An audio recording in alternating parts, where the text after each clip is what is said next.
우리는 지난주에 성도가 서로에게 베풀 수 있는 진정한 위로와 격려는 상대를 위해서 기도해 주는 것이다 라는 것에 대해서 함께 말씀을 나누었습니다.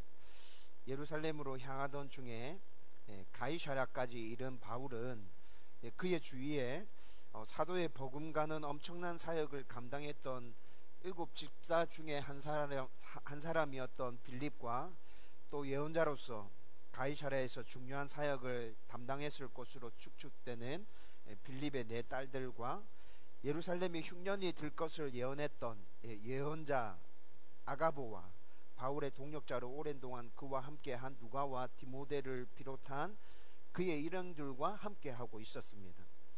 여러분, 제가 방금 언급해 드린 이 모든 사람들은 모두 다 성령으로 충만했고 또 하나님의 손에 붙들려서 쓰임받고 있는 분명한 하나님의 사람들이 맞았죠.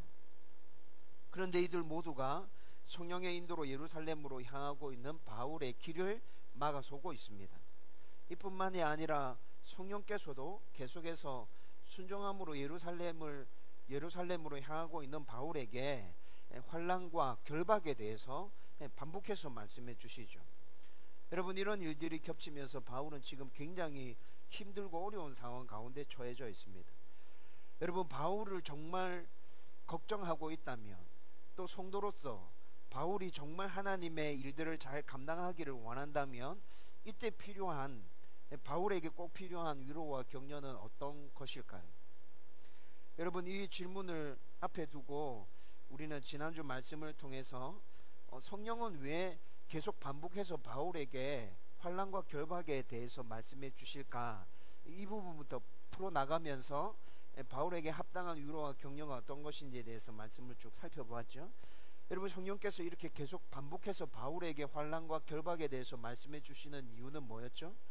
그 행하는 그 길이 분명한 하나님의 뜻이고 또 분명한 하나님의 뜻임에도 불구하고 여전히 그 길은 힘들고 어려운 길이기에 마음의 준비를 단단히 하라는 의미에서 성령께서 계속 말씀해 주시는 거라 그랬죠.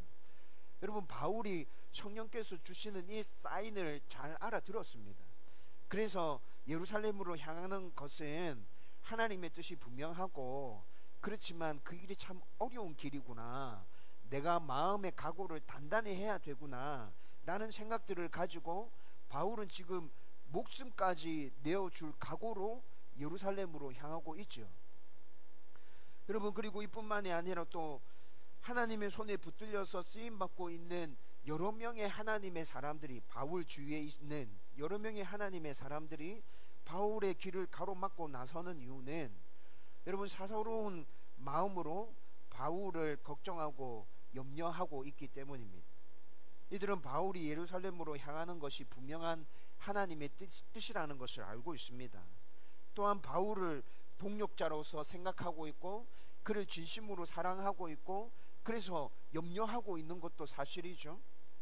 여러분, 그런데 이들은 베드로가 예수님께서 십자가 고난을 말씀하실 때 만류했던 것처럼 순간적으로 사사로운 마음에 이끌려서 하나님의 일을 생각하기보다는 자기 감정에 이끌려서 지금 바울이 가는 그 길을 만류하고 있다는 것이죠. 여러분, 그렇다면 바울에게, 지금 이런 상황 가운데 있는 바울에게 정말 위로가 되고 격려가 되는, 힘이 되는 것은 어떤 것일까요? 어렵고 힘든 길인 줄 알지만 하나님의 뜻에 순종해서 나아가는 자에게 정말 필요한 힘, 그리고 위로, 격려는 진심으로 그를 위해서 기도해 주는 것입니다. 하나님의 평안이, 기쁨이 그의 가운데 넘쳐나기를 기도해 주는 것, 하나님의 보호와 도움의 손길이 때를 따라서 그에게 임하도록 기도해 주는 것, 그를 통해서 하나님께서 작정하신 그 일이 반드시 이루어지고 성취되도록 기도하는 것, 이렇게 꾸준히 기도함으로 말미암아 상대가 내가 자기를 위하여 기도하고 있다는 것을 알고 그것 때문에 힘을 내고 그것 때문에 위로를 얻고 격려를 얻을 수 있는 것. 여러분, 성도가 서로 진정으로 주어야 할 위로와 격려는 이런 것들이라고. 여러분, 우리가 상대를 정말 돕고 싶은 마음이 있고 그가 잘 되기를 바라고 있지만 우리가 해줄 수 있는 것이 얼마나 있던가요? 여러분 진짜 얼마 없어요. 경제적으로 어려워하는 사람들 우리가 경제적으로 도와주겠습니까? 그렇지 않잖아요. 여러분 마음이 너무 힘들어서 아파하고 지쳐있는 사람들 그 마음속에 들어가서 우리가 그 마음을 어떻게 해줄 수 있어요? 그것도 안 되는 일이잖아요. 여러분 우리가 진심으로 성도를 사랑하고 있다면 그를 위해서 우리가 해줄 수 있는 일은 그를 가슴에 끌어안고 하나님께 나아가는 것입니다. 그를 위해서 기도해 줄 때 하나님께서 우리의 기도를 들으시고 그의 가운데 적절한 위로와 격려, 힘을 쏟아부어 주실 것입니다. 저와 여러분이 서로에게 이런 위로와 격려를 주고받으면서 함께 하나님의 사람으로 세워져 갈 수 있기를 주님의 이름으로 축원드립니다.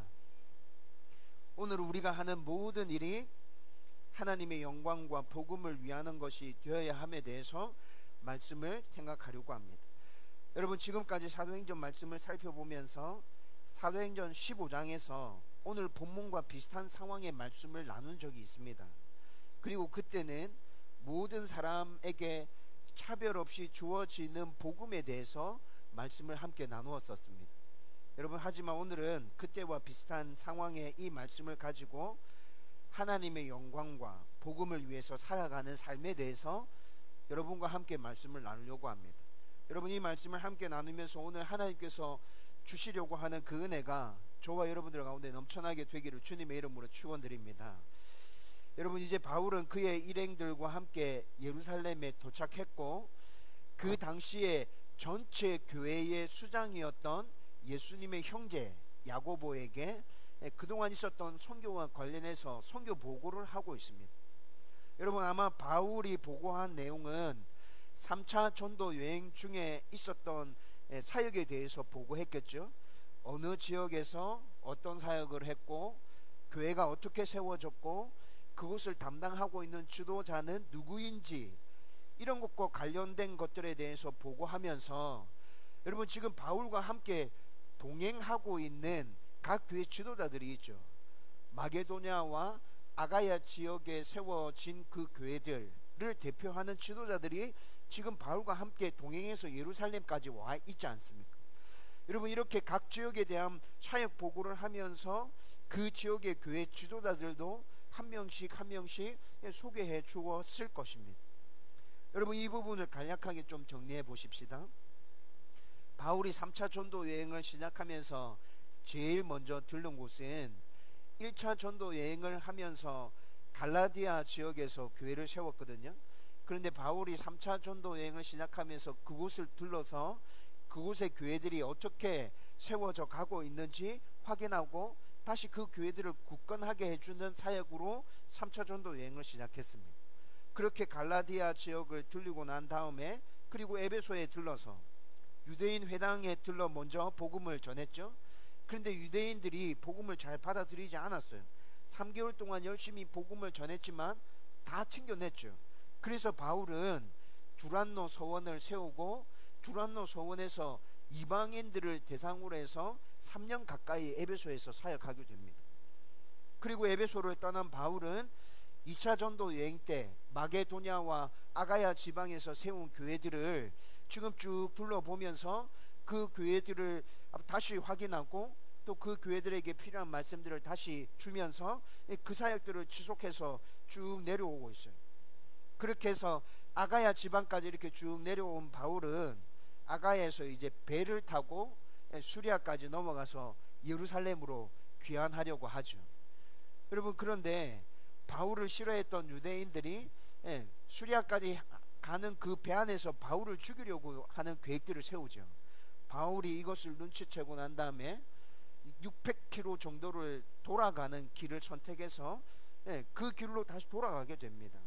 그래서 마게도냐에서 두로아로 가게 되고 또 두로아에서 밀레도로, 밀레도에서 가이사라로 그렇게 이동해서 지금 결국 예루살렘까지 와 있는 것이죠.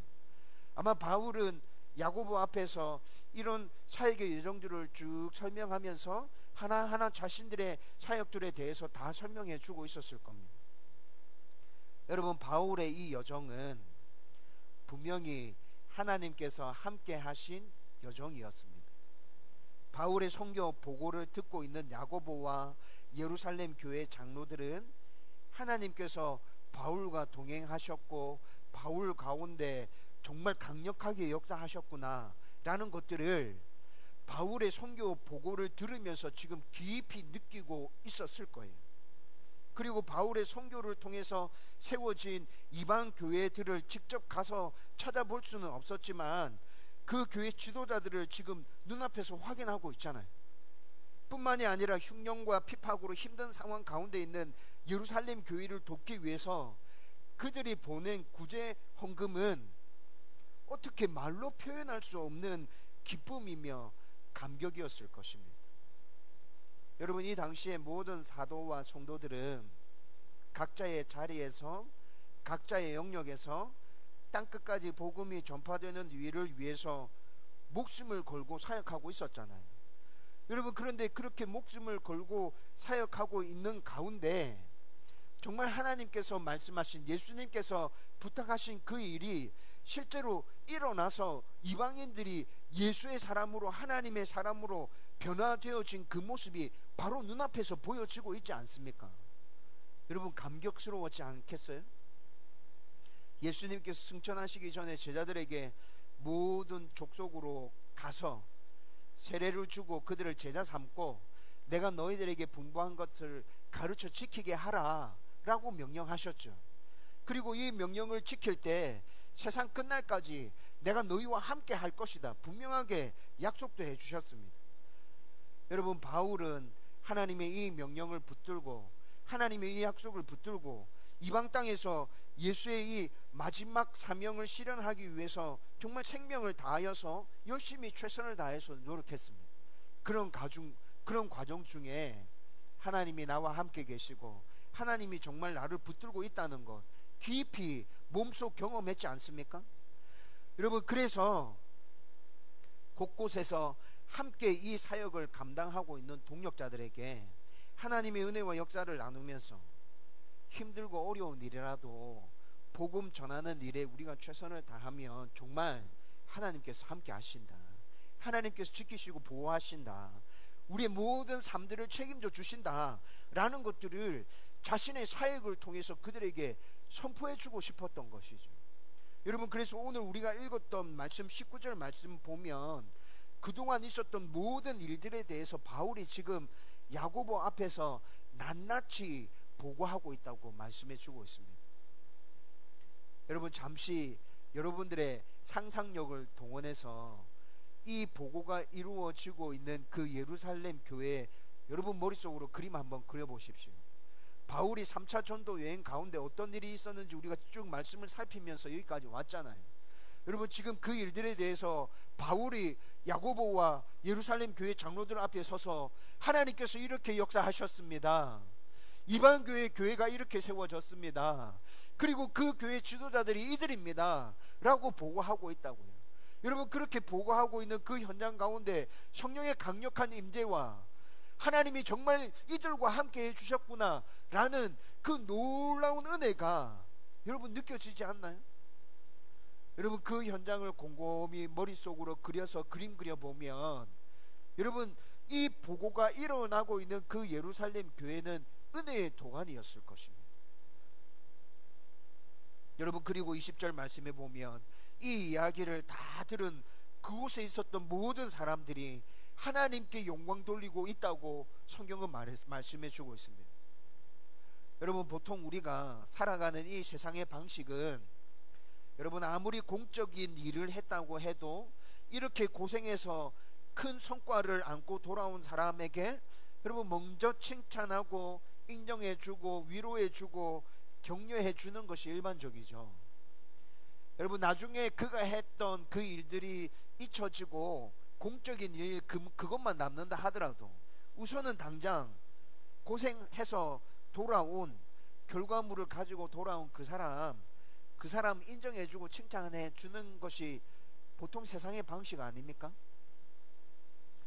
여러분, 이것은 오늘 본문의 말씀 가운데 나타나고 있는 이 당시에도 마찬가지였을 것입니다.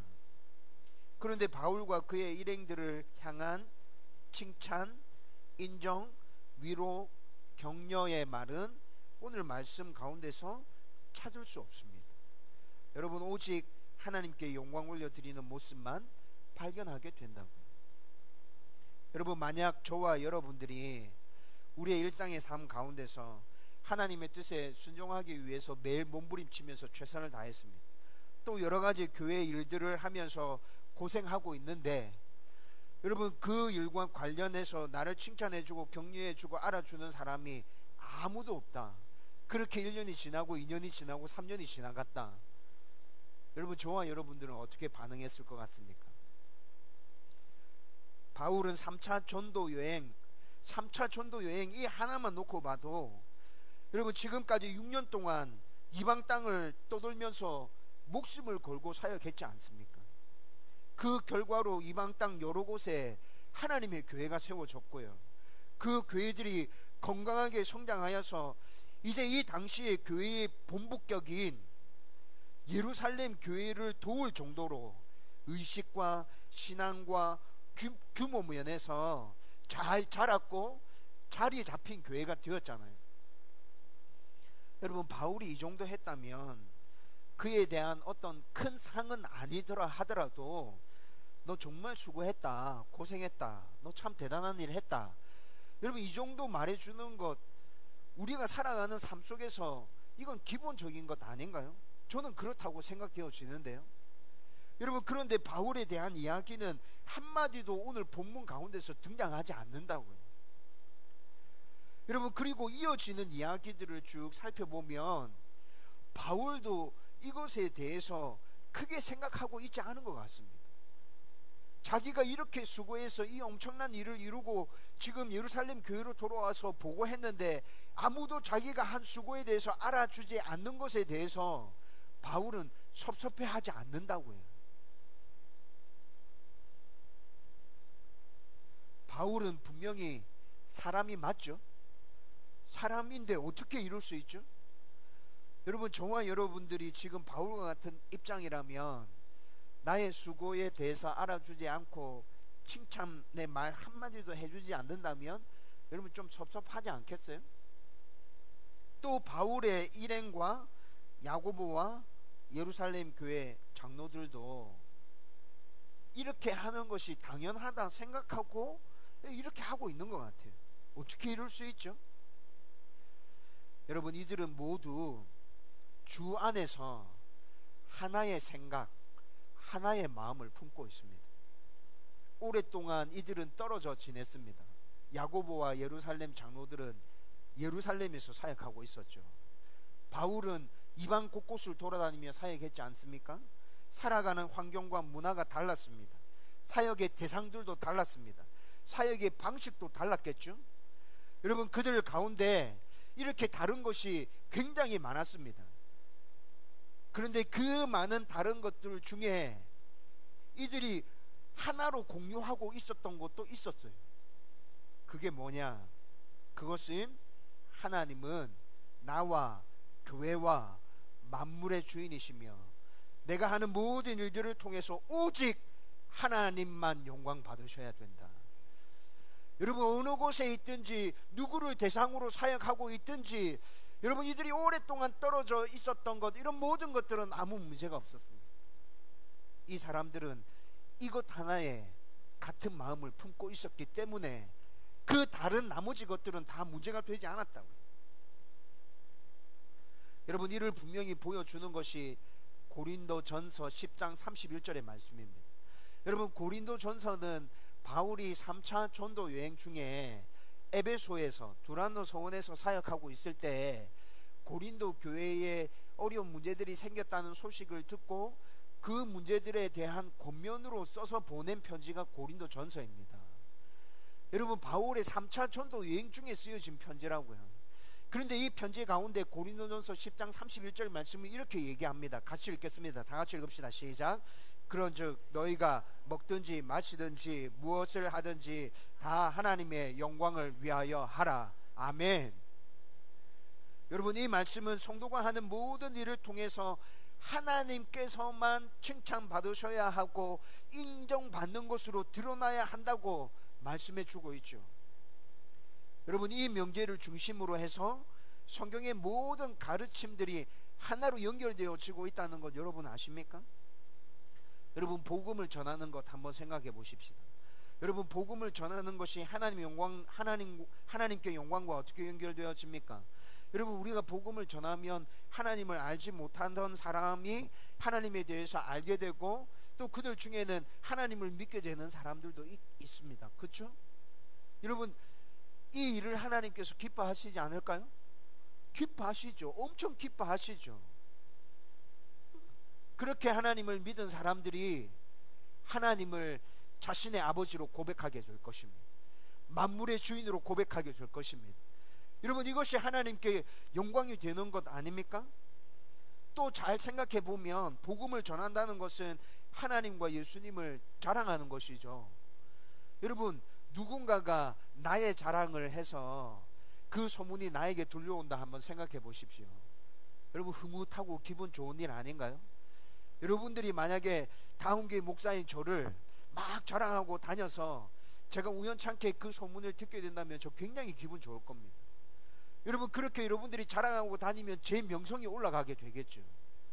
여러분, 하나님도 똑같다고요. 여러분들이 그렇게 복음 전하고 하나님 자랑을 하고 예수님 자랑을 하고 있으면 하나님 정말 기뻐하십니다.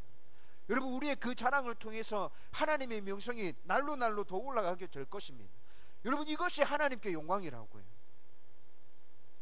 또 성도가 하나님의 말씀을 붙들고 순종하는 삶을 살아가기 위해서 몸부림치는 모습에 대해서 한번 생각해 보십시오. 여러분, 그것이 하나님께 영광 되는 것과 어떻게 연결됩니까? 여러분, 우리가 그렇게 하나님의 말씀을 붙들고 몸부림치는 그 삶, 하나님께서 그 삶을 보실 때 얼마나 기뻐하시겠어요? 여러분, 잘한다고, 그렇게 하면 된다고 하나님께서 우리에게 칭찬해 주시지 않겠습니까? 박수 쳐 주실 거예요. 여러분, 이것이 하나님께 영광이 되는 것이라고요. 그리고 우리가 그렇게 몸부림치는 그 삶을 통해서 우리를 바라보고 있는 많은 사람도 우리가 하나님의 사람인 것과 하나님의 말씀을 붙들고 살아내기 위해서 노력하고 있는 거룩하게 구별된 사람이라는 것을 다른 사람들도 알게 되겠죠. 여러분, 그렇게 우리의 모습이 다른 사람들에게 비춰지는 것 하나님 기뻐하실까요? 기뻐하시죠. 엄청 기뻐하시죠. 하나님께서 간절히 바라시는 모습이 그것 아닙니까? 여러분, 이것이 하나님께 영광이 되는 일이라고요. 여러분, 뿐만이 아니라 우리가 뭔가 특별한 일을 하지 않는다 하더라도 하나님께서 나에게 주시는 그 평안과 기쁨을 가지고 늘 하나님과 동행하는 그 삶들, 말씀을 붙들고 기도를 붙들고 하나님과 동행하기 위해서 몸부림치고 있는 그 삶 자체, 여러분, 이것이 하나님께 영광이 되는 삶 아닙니까? 여러분, 우리의 삶 그 자체를 하나님께서 정말 기뻐하실 거라. 이렇게 무엇을 하든지 하나님께 영광이라는 이것은 성경의 모든 가르침과 다 연결되어지고 있고, 오늘 본문의 바울과 그의 일행들과 야고보와 예루살렘 교회 장로들은 이 사실을 너무나도 잘 알고 있었습니다. 그래서 바울이 행한 모든 일을 통해서 하나님께서 영광 받으셨고 더 영광 받으시기를 원한다고 그들은 간구하고 있는 것이죠. 여러분, 그리고 이후에 진행되어지고 있는 이야기도 오직 하나님께 영광이라는 이 관점에서 오늘 이야기가 전개되어지고 있습니다. 여러분, 이 이야기는 사도행전 15장에서 이미 비슷한 상황으로 다룬 적이 있다고 말씀드렸죠. 여러분, 바울이 1차 전도 여행을 마치고 난 다음에 예루살렘 교회로 돌아가서 선교 보고를 합니다. 그런데 여러분, 이때 불거졌던 문제가 이방인들의 할례와 율법 준수에 관련된 문제였습니다. 유대교의 영향을 받은 성도들, 유대교로 있다가 예수님을 믿고 기독교인으로 개종한 성도들은 여러분, 여전히 할례와 율법 준수를 중요하게 생각하고 있었습니다. 그래서 어떤 성도들은 할례를 받고 율법을 준수해야 구원받을 수 있다고 잘못된 주장을 하고 있었죠. 여러분, 이런 주장은 할례와 율법이 무엇인지 전혀 모르는 이방인들에게, 또 그것을 안다 하더라도 그것에 관심 없는 이방인들이 하나님의 사람으로 예수를 믿고 예수의 사람으로 다시 돌아오게 하는데 심각한 방해거리였습니다. 그래서 이를 두고 예루살렘에 있는 모든 교회 지도자들이 여러분 예루살렘 공의회로 모여서 이 문제를 가지고 치열하게 논쟁하지 않습니까? 여러분 성경에 보면 논쟁했다고 나와요. 싸우듯이 이 문제를 가지고 서로 의견을 주고받으면서 치열하게 그렇게 서로 의논했다는 것입니다. 여러분 이렇게 치열하게 의논하고 난 다음에 내린 결론은 무엇입니까? 할례와 율법은 구원받는 데 있어서 절대 조건일 수 없다. 구원은 오직 예수 그리스도를 믿음으로 말미암아 되는 것이다. 여러분 예수 그리스도를 믿음으로 구원받는다는 것이 사도행전 15장의 예루살렘 공회에서 선포되어진 결론이라고요.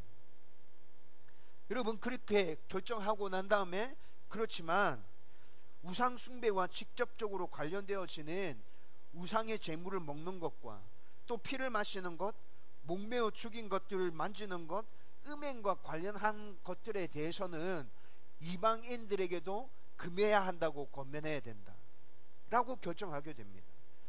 여러분 이 결정이 뭐예요? 이 결정은 좀 전에 말씀드렸던 것처럼 모든 사람이 구원받는 것은 오직 예수 그리스도, 그리고 이방인이라 할지라도 예수 그리스도를 통해서 구원받았다면 그들도 하나님의 백종으로서 거룩한 구별된 삶을 살아야 돼 라고 결정한 것입니다. 여러분 이런 결론이 내려짐으로 말미암아서 복음은 모든 사람들에게 차별 없이 전파되어지는 것이죠. 그런데 오늘 본문에서는 15장에 이야기되어서 발단이 되었던 할례와 율법 준수의 문제가 다시 나타나고 있습니다. 여러분 유대인 성도들은 예수님의 십자가 사건과 부활을 믿음으로 성도가 되었지만 여러분 좀 전에 말씀드렸던 것처럼 여전히 할례와 율법 준수에 대한 예전의 생각들이 그들 가운데 그대로 남아 있었어요. 여러분 이런 모습은 지금 이 시대에도 나타나고 있습니다. 성도인데 동짓날 팥죽을 먹고 또 정월 보름날 오곡밥과 나물 반찬을 식탁 위에 올리는 성도들 있죠. 여러분 비슷한 거예요. 여러분 이렇게 하는 성도들이 미신을 믿어서 이렇게 하는 것입니까? 아니요. 이 성도들이 미신을 믿어서 그렇게 하는 게 아니라고요. 그런데 그냥 모든 사람들이 그렇게 하는 것들을 계속 봐왔고, 그리고 오랫동안 몸에 밴 습관들, 오랫동안 해왔던 방식에 익숙한 것들, 그냥 아무 생각 없이 그렇게 하고 있는 것들이죠. 하지만 진짜 성도라면 여러분 이런 것까지도 바뀌어야 진짜 성도라고 말할 수 있지 않겠습니까?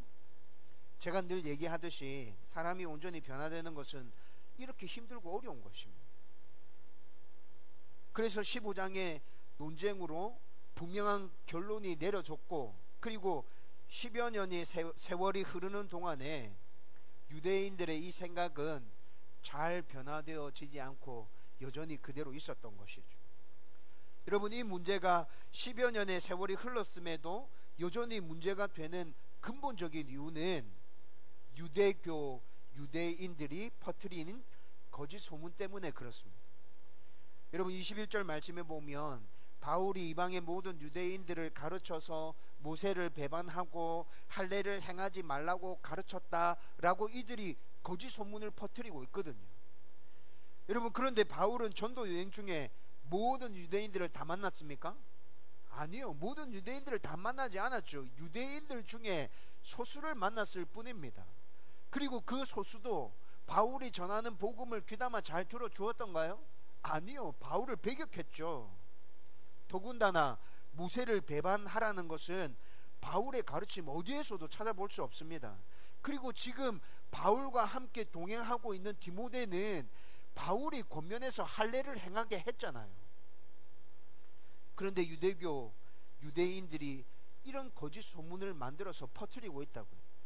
여러분 우리가 지금까지 사도행전을 살펴보면서 유대인들은 오래전부터 바울을 죽이기 위해서 작당했고, 아가야에서 배로 수리아로 직행하려고 했을 때 바울을 죽이기 위한 계획도 철저하게 다 세웠었죠. 이들은 앞으로도 계속해서 바울을 죽이기 위해서 자기들이 할 수 있는 최선의 방법들을 다 동원해서 그렇게 하려고 할 겁니다. 여러분 그래서 이들은 지금 예루살렘 전역에 거짓 소문을 퍼뜨려서 바울이 예루살렘의 절기를 지키기 위해서 찾아온 유대 교도들에게 복음을 전하지 못하도록 원천 봉쇄를 하고 있는 겁니다. 그리고 기회를 엿봐서 바울을 죽이려고 그런 계획들을 세우고 이렇게 하고 있는 것이죠. 여러분, 예루살렘에 있는 백성들은 이 거짓 소문을 듣고 흔들리고 있습니다. 그렇지만 교회의 지도자였던 야고보와 또 예루살렘 교회 장로들은 이 거짓 소문들이 바울을 죽이려고 하는 자들의 소행임을 잘 알고 있죠. 그리고 이 거짓과 그들의 수수를 무너뜨리기 위해서 바울이 율법을 지킨다는 것을 보여줄 필요가 있다고 제안합니다. 그 제안은 예루살렘 교회 성도 중에 어떤 일로 서원을 하고 이제 서원 기간이 끝나서 결례를 행하는 자들이 4명이 있었어요. 여러분, 보통 서원한 기간이 끝나면 7일 동안 성전에 머물면서 제사를 드리면서 결례 기간을 거쳐야 했었습니다. 그리고 8일째 되는 날은 서원했던 그 사람이 머리를 깎게 되죠. 그렇게 함으로 인해서 이 사람이 서원했던 게 모두 이 사람 이루었다, 서원한 대로 이루었다 라고 인정되어지는 것이죠. 그리고 이런 결례는 이방 지역에 다녀온 유대인들도 행해야 하는 것이었습니다. 여러분, 이방인이 유대인에 다녀오면 부정하게 된다 생각했죠. 그리고 그 부정함을 정하게 하기 위해서는 결례를 행하는 것이 율법에 정해져 있는 규칙이었습니다. 그래서 바울도 지금 그 서원한 사람 4명과 함께 결례를 행하고 그 결례를 행하는 데 있어서 드는 비용들 모두 다 네가 지불해라. 그래서 할례와 율법에 대한 오해를 한 방으로 불식시키자. 이게 야고보의 제안이었다고요. 여러분, 7일 동안 결례를 행하면서 매일 제사를 드리려고 하면 비용이 상당히 많이 들었거든요. 그런데 그 4명의 결례 비용과 함께 자기까지 결례를 하면서 총 5명의 결례 비용을 바울 보고 다 부담하라는 제안인 거죠. 여러분, 그런데 바울이 이 제안을 받아들입니다. 모든 오해를 종결하기 위해서 이 제안을 받아들이고 성경에 보면 그 이튿날 바로 결례를 행하기 위해서 성전에서 7일 동안 머물렀다고 성경은 그렇게 얘기해 주고 있어요. 여러분, 여기서 야고보가 결례를 제안하고 바울이 그 제안을 받아들이고 있는 이유가 무엇입니까?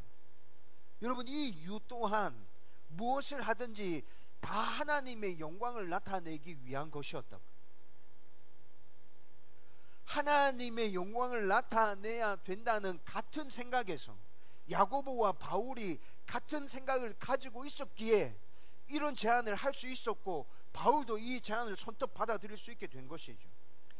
여러분, 바울은 복음을 전하기 위해서 유대인에게는 유대인에게로, 헬라인에게는 헬라인에게로, 종에게는 종에게로, 자유인에게는 자유인에게로 내가 그렇게 다가갈 것이다.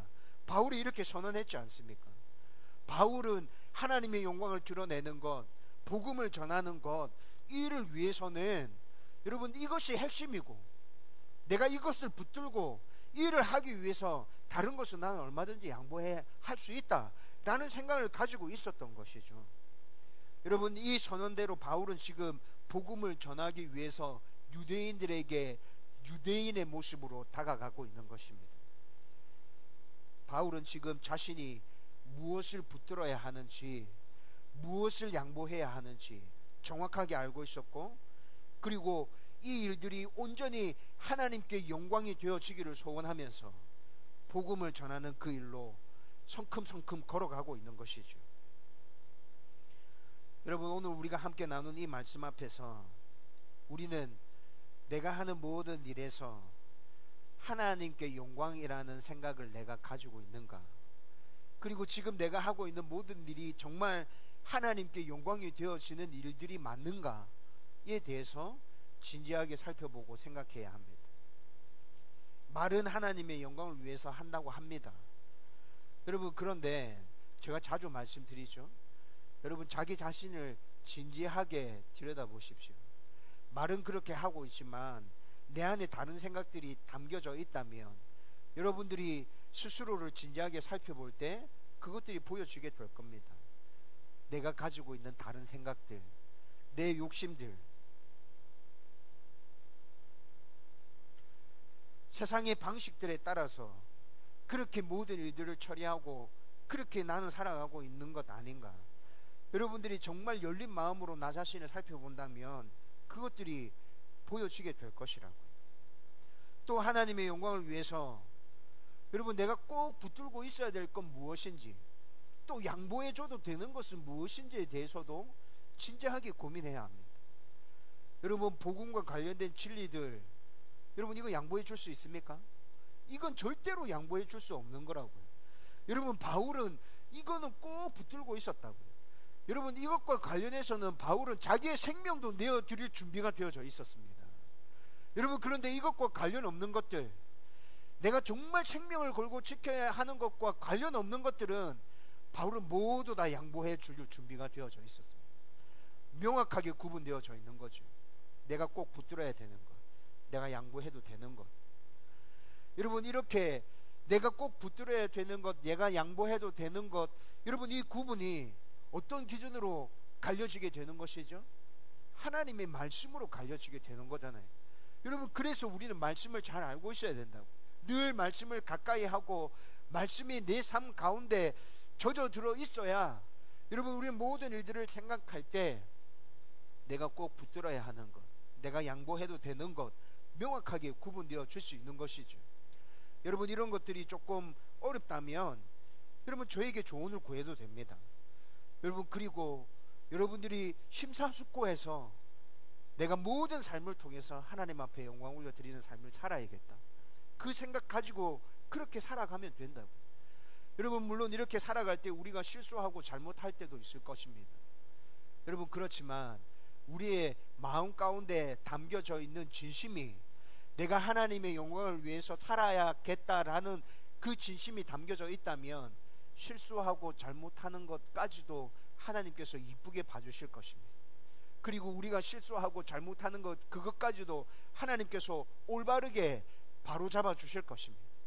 여러분 저는 제가 믿고 제가 의지하고 있는 하나님, 그런 하나님이라고 확신하고 있습니다. 너 왜 잘못했니?